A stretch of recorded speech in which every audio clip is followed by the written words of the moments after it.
19세기 중반에 쓴 두 편의 단편, 길이 감각으로 한 중편 정도 되는데 소설 두 편을 제 마음대로 읽어보겠습니다. 빼테르부르크 이야기는 러시아 작가 니콜라이 고골이 썼고요. 필경사 바틀비 이거 월가 이야기 부제가 그렇습니다. 그것은 미국 작가 허먼 멜빌이 썼는데요. 바틀비는 읽어보면은 너무 모던해가지고 20세기 소설인 것 같은 착각이 드는 19세기 소설입니다. 1850 몇 년도에 발표가 됐던 걸로 기억이 되고, 이건 1840년, 41년 이쯤에 이제 나왔습니다. 그래서 둘 다 이제 19세기 중반의 이제 작품인데요. 자, 우선 이 페테르부르크 이야기를 보면은 아카키에비치 바시마츠킨이라는 인물이 나오는데, 이 사람은 정서를 하는 인물이고 공무원입니다. 공무원.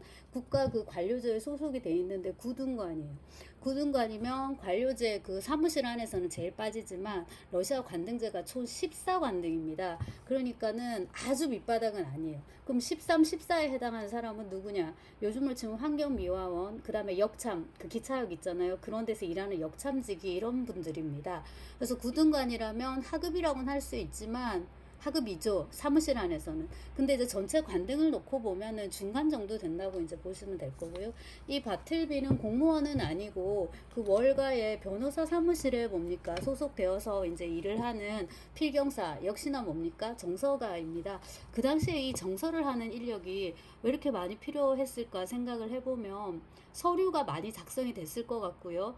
그럼 그건 이제 누군가가 써야 되는데요. 그 글도 읽을 줄 알고 쓸 줄 알아야 되고, 그 다음에 이제 그 단순히 베껴 쓰는 게 아니라 기본적인 해독력, 또 그에 수반되는 여러 가지 작업들이 있을 거 아니에요. 회의도 해야 되고, 서류를 날라다 주는 일도 필요하고, 우편 여기 바틀비 하는 거 우체국 가서 서류 찾아오고, 뭐 이런 것도 필요한 이런 전반에 이제 사무 인력들이고, 이게 이제 요즘 같은 복사기로 다 돌릴 건데, 이 19세기엔 이게 사람 손으로 일일이 써야 되니까 이 필경사 혹은 정서가가 되게 이제 필요해졌겠구나 하는 이제 생각을 해봅니다. 근데 이 아카키란 인물은 정서밖에 몰라요. 다른 거를 시켜도 잘 못해요. 근데 아카키 워낙 일을 잘하니까 너 이걸로 바꿔봐라. 뭐 표제를 쓴다든가 동사 인칭에 맞게 동사를 바꾸는 어미를 바꾸는 걸 한번 해봐라 했는데, 그런 것도 힘들어서 못하겠대요. 그래서 사람들이 약간 멸시하는 듯한 그런 뉘앙스가 풍기잖아요. 저건 정서밖에 못해. 나이도 이제 늑수그레한 이제 40대에다가 대머리에다가 치즈를 앓고 있고, 그래서 그 모든 것을 대하는 작가의 입장은 조금 이제 비아냥거리는 이제 이런 느낌을 준단 말이에요. 근데 이제 그 외투가 되게 낡았어요. 북극의 겨울이 찾아오고 외투를 새로 맞췄는데 그 축하 파티 어디에 가다가 영명축일 파티에 가다가 돌아오는 길에 외투를 강탈당하고, 외투를 되찾으려고 노력을 하지만 실패하고 겸사겸사 이제 추운 날씨에 밖에 나돌아 다녔으니까 후두염에 걸려가지고 죽게 된다는 슬픈 스토리입니다. 그래서 이제 하급 관리의 애환을 다룬 비극적인 어떤 이야기로 이제 당시에 많이 읽혔는데, 그렇게 읽다 보면 뒷부분에 어떤 이야기가 덧붙여지냐면 아카키가 유령이 돼요. 이 유령이 돼가지고 외투 훔쳐간 놈한테 복수한다는 식의 유령 복수 서사가 나오는 거예요. 그래서 이제 당시 평단은 이게 뭐지 하고 이제 당황한 그런 게 있었겠죠. 근데 오늘날의 관점에서 이거를 그냥 제 맘대로 다시 보면, 아카키가 그렇게 동정받을 인물인가? 아카키를 그렇게 동정받을 인물로 몰아가는 거는 작가의 수사법인 거고, 아카키가 유령이 되고 나면 굉장히 담력이 있거든요. 주먹도 되게 크고 내 외투 내놔 뭐 이런 식인데, 사실 그 아카키는 살아있을 때 사무실에 있을 때 정말 유령 같았거든요. 근데 자기 자리에 어떤 부서에 자기 자리에 앉아서 이게 정해진 서류를 필사하고 끊임없는 이제 복제와 뭐와 뭐죠. 그래서 이거를 되게 부정적으로 이제 우리가 읽어온 그런 측면이 있어요. 학적으로 이제 그런 게.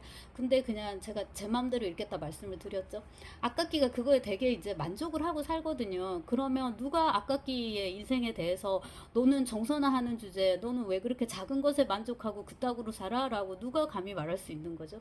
그래서 제가 그 홍상수 영화, 소설가의 영화인가요? 거기 나오는 대사 하나를 이 채널에 읊조려 봤는데, 아니 아까끼 인생을 아까끼보다 더 사랑하기라도 한다는 거예요.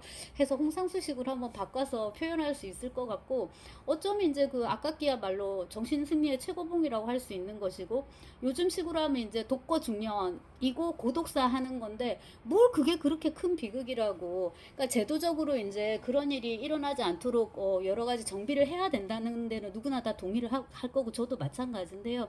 그 유튜브 여러 채널 중에 살다 보면 제가 전에도 한번 소개를 해드렸는데 저도 좋아하는데요. 보면서 그 생각해요. 저렇게 자족적이고 행복하고 그 다음에 이제 사람은 누구나 다 다른 삶을 동경하잖아요. 근데 이제 뭐 애를 키우고 하는 그런 뭐 결혼해서 근데 보통 혼자 사시는 분들이 걱정하는 게 아플 때 돌봐줄 사람이 없다. 를 자꾸 걱정하시는데 가족이 아플 때 자기가 간병을 해야 되고 그 시간과 에너지를 써야 되는 거는 전혀 염두에 두지 않는 거예요. 특히 그 아이가 아플 때 부모로서 감내해야 되는 고통은 뭐 겪어보지 않으면 뭐 말할 필요가 없죠. 그런 식으로 모든 일에는 양면이 있고 그렇게 생각한다면 이제 아카키의 삶이 그렇게 마이너스적인 건 아니다라고 이제 저는 생각을 하는데요. 아카키는 죽도록 정서만한 어떻게 보면 되게 편집증적인 그런 측면이 있는 캐릭터였는데 반해서 여기 필경사 바틀비는 뭐예요? 하지 않겠다. I would prefer not to. 이제 이게 되게 유명하잖아요. 그거를 이제 선언을 하는데 깜짝이야. 자, 그 바틀비를 보면은 우리가 잊어버리는 게 있어요. 그게 뭐냐면 바틀비가 그 변호사한테 상관인 변호사한테 저 정서 안 할래요.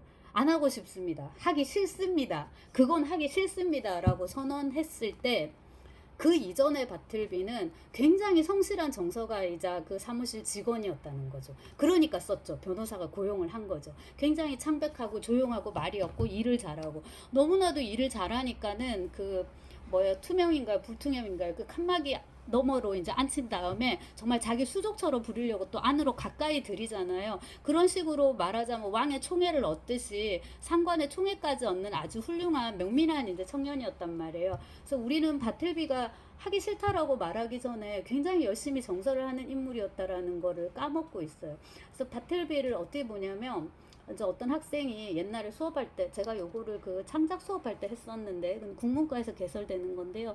다시 할 수 있으면 너무 좋겠는데 이제 잘려가지고 못하는 거예요. 안 주셔가지고 아무튼 그때 계절 수업이었는데 한 여학생이 자기는 바틀비를 그냥 사람이 하고 싶은 일을 하고 싶을 때 하고 싶을 만큼 하는 그런 사람에 대해서 쓴 이야기로 읽었다. 그리고 그게 그렇게 과연 힘든 건가? 내가 하고 싶은 일을 하고 싶을 때 하고 싶은 만큼 하는 거죠. 그게 과연 그렇게 힘든가에 대해서 생각해 봤다라고 얘기하고 그 밖에 재밌는 얘기를 답안에 되게 많이 써줬었는데요.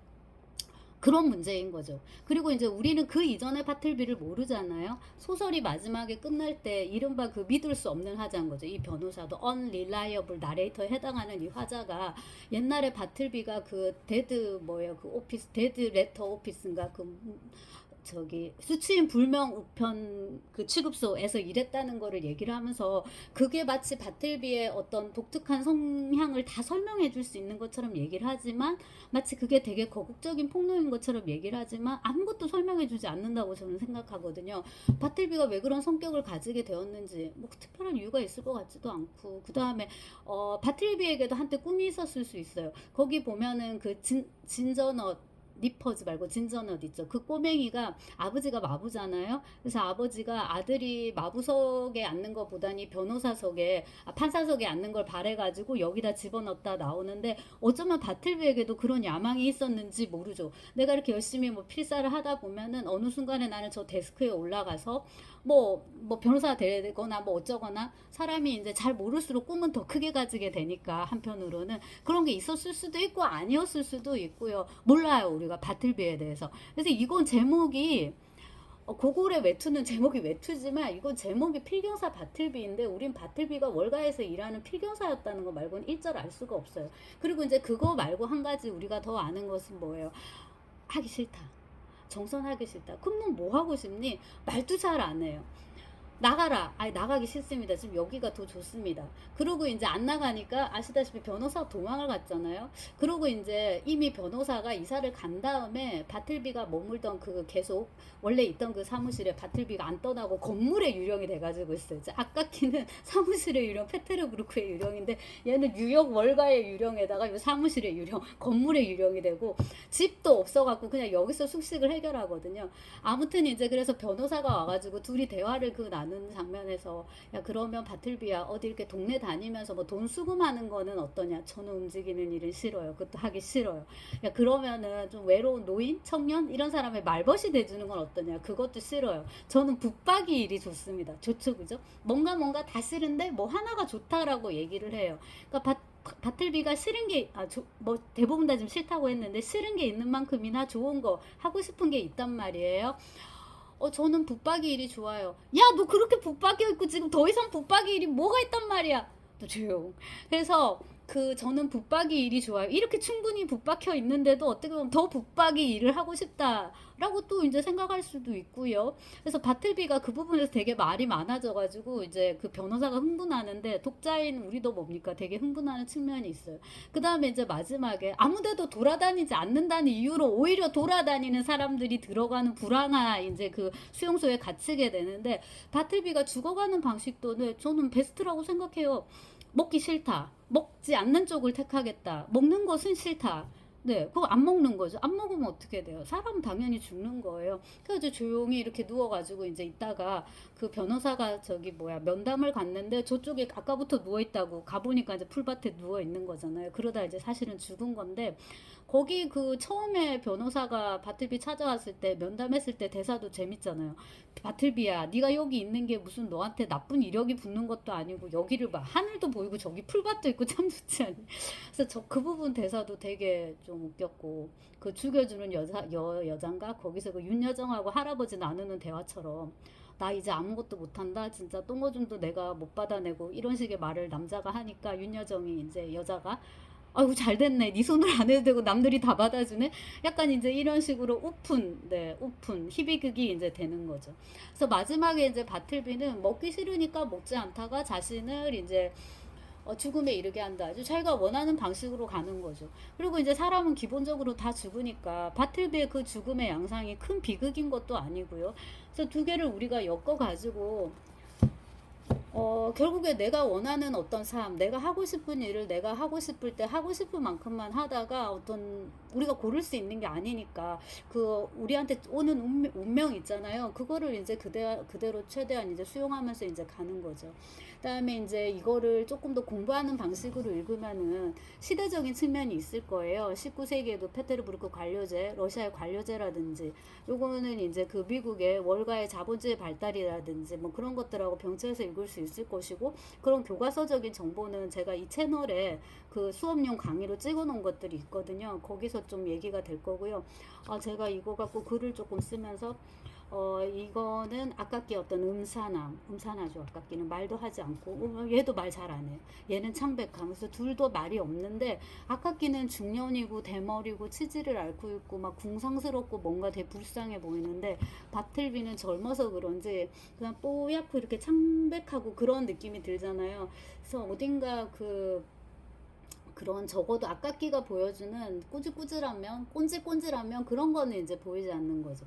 근데 나름대로 투톱의 어떤 느낌을 주는 소설이고 애초에 이제 문제 출발점은 어떠한 조직에 소속이 돼서 그게 공기관이든 뭐 사기관이든 어떤 조직에 소속이 되어서 일정량의 노동을 제공하고 근데 이제 우리가 흔히 말하는 육체적 노동은 아니고 펜대 굴리는 일인 거죠. 그것을 제공을 하고 월급을 받는 그런 직종 이 언제부터 본격화되었고 그렇게 물으면 이제 제가 공부하기가 힘들고요. 그런 게 이제 문학에서 본격화된 건 언제였을까라고 질문하다 보니까 두 인물이 걸려든 거거든요.